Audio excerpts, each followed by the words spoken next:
Masu sauraro assalamu alaikum wa rahmatullahi ta'ala wa barakatu. Barkamu da sake kasancewa da ku a cikin shafin daga jaruman Kannywood, shafin da ya saba kawo muku tattauna da jaruman fina-finai, marubuta, masu shirye-shiri, masu ba da umarni har ma da mawaka, inda a yau shafin namu zai tattauna ne da assalamu alaikum, sunana Shamsiya wadda kuka fi sani da Shamsiyar Sadi, wato Sadi Sidi Sharifai. Shamsiyar Sadi, kasancewar kin san ita masana'antar Kano tana da bangarori da dama, kamar yadda na lissafa bangaren mawaka, bangaren marubuta da daraktoci masu bada umarni.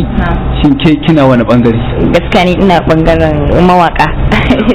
Shamsiyar Sadi, ya aka kika tsinci kanki a harkar waka? To gaskiya ni dai da farko waka kamar zan ce kamar jini na ce, dan gaskiya na tashi ni dai ina son waka, to kuma sai Allah ubangiji ya sa abinci na yana ciki da yayana ya dauke ni muka je na dora masa wani amshin waka yabon manzon Allah sallallahu alaihi wasallam. To tun daga wani lokacin sai Sadi Sidi Sharifai ya min sha'awar cewa me zai hana, to tun da ina da murya kuma ina da talent akan abu, me zai hana in shigo ni ma cikin masana'antar. Cikin ikon Allah sai na karbi tayin shi, kuma da na je gida man sha wahala ba, sai iyayena suka amince min, to shine cikin yardar Allah kuma Allah ya kama wannan matsayi yanzu da muke kai. Akalla kin kai shekara nawa kina wannan sana'ar? To gaskiya yanzu akalla na kai shekara 11 dan tun 2009 nake industry. Akalla waƙoƙin ki sun kai guda nawa? Gaskiya ba zan iya lissafawa ba, saboda abin da yawa da wanda ni da kaina da wanda muka yi da mutane gaskiya suna da yawa, ba zan iya gidaya su ba. Inda muke tattaunawa da mawaƙiya Shamsiyar Sadi, bari mu shakata da ɗaya daga cikin waƙoƙin da ta taho mana da su.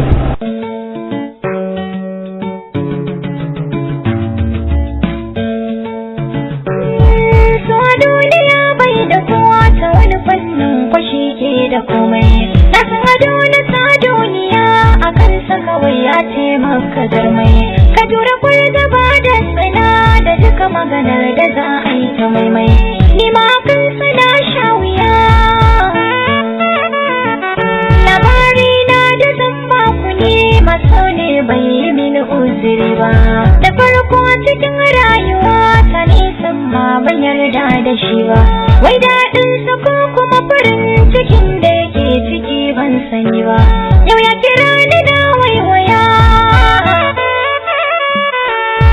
na cikin zamana a gefe ban san menene saurayi ba na bidar kowa ya kula da agani na bai daidai da ni ba, sabida na kasance ni ɗaliba ce, so ba zai san da ni ba abin da ke cikin zuciya.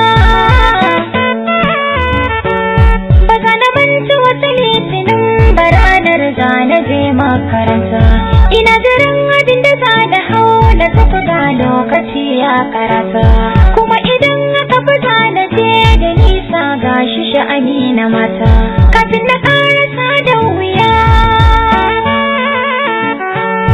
ina cikin tunanin kan na kai goro kuma na kai bare, da kun sani tausayi ba ya wuce bako da dangare. To madalla, barkamu da dawowa. Shamsiyar Sadi, a cikin waƙoƙinki shin kina da bakan damiya ne? To kowace waka dai ai bakan damiya ce, tunda kowace baki ne rera ta kuma kwakwalwa ta tsara ta, kaga kowace bakan damiya ce. Ni gaskiya kowace waka a cikin waƙoƙi na ina ji da su. To akwai wata waƙar ki da na ji mai taken matar Bahaushe. Waƙar ki ta matar Bahaushe, menene ji hankalinki kika rubuta wannan waka? To matar Bahaushe dai album dina ne, kuma abin da ya ja hankali na rayuwar da ake yi tsakanin ma'aurata mace da namiji.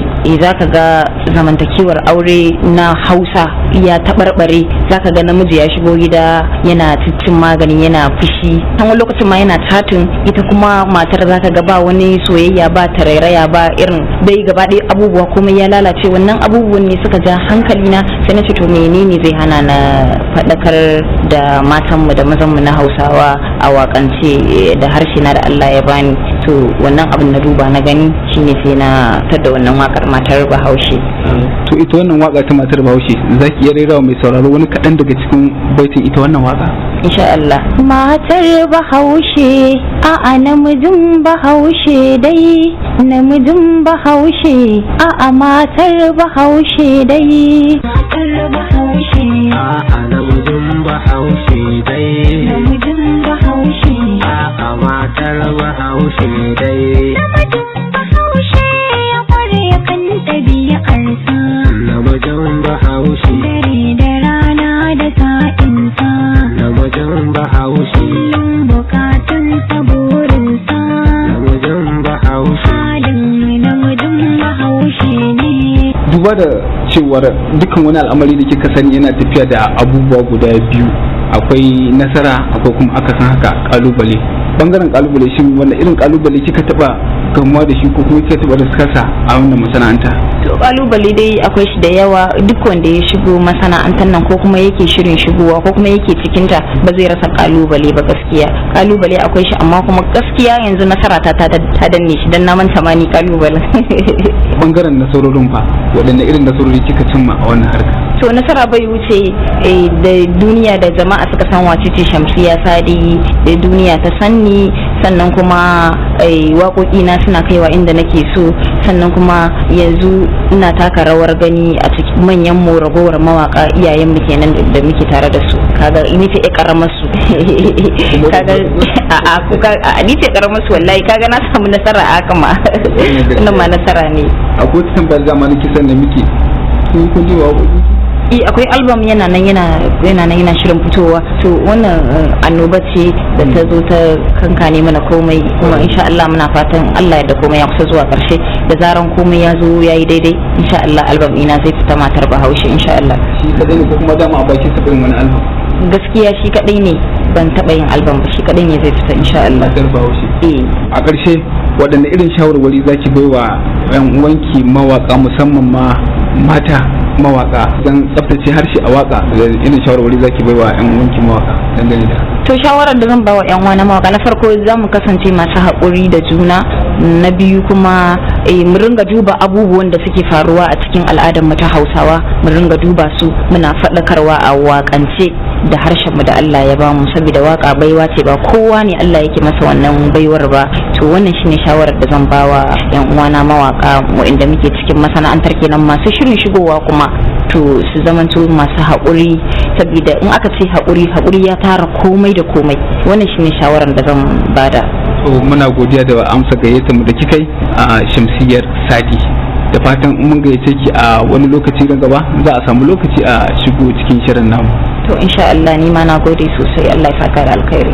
Masu sauraro duba da yanayi na lokaci dole anan zamu ɗiga aya, sai wani makon idan Allah ya kai mu. Ga masu son turo mana da sakonni ko kuma shawarwari sai su tuntube mu akan lambar waya kamar haka: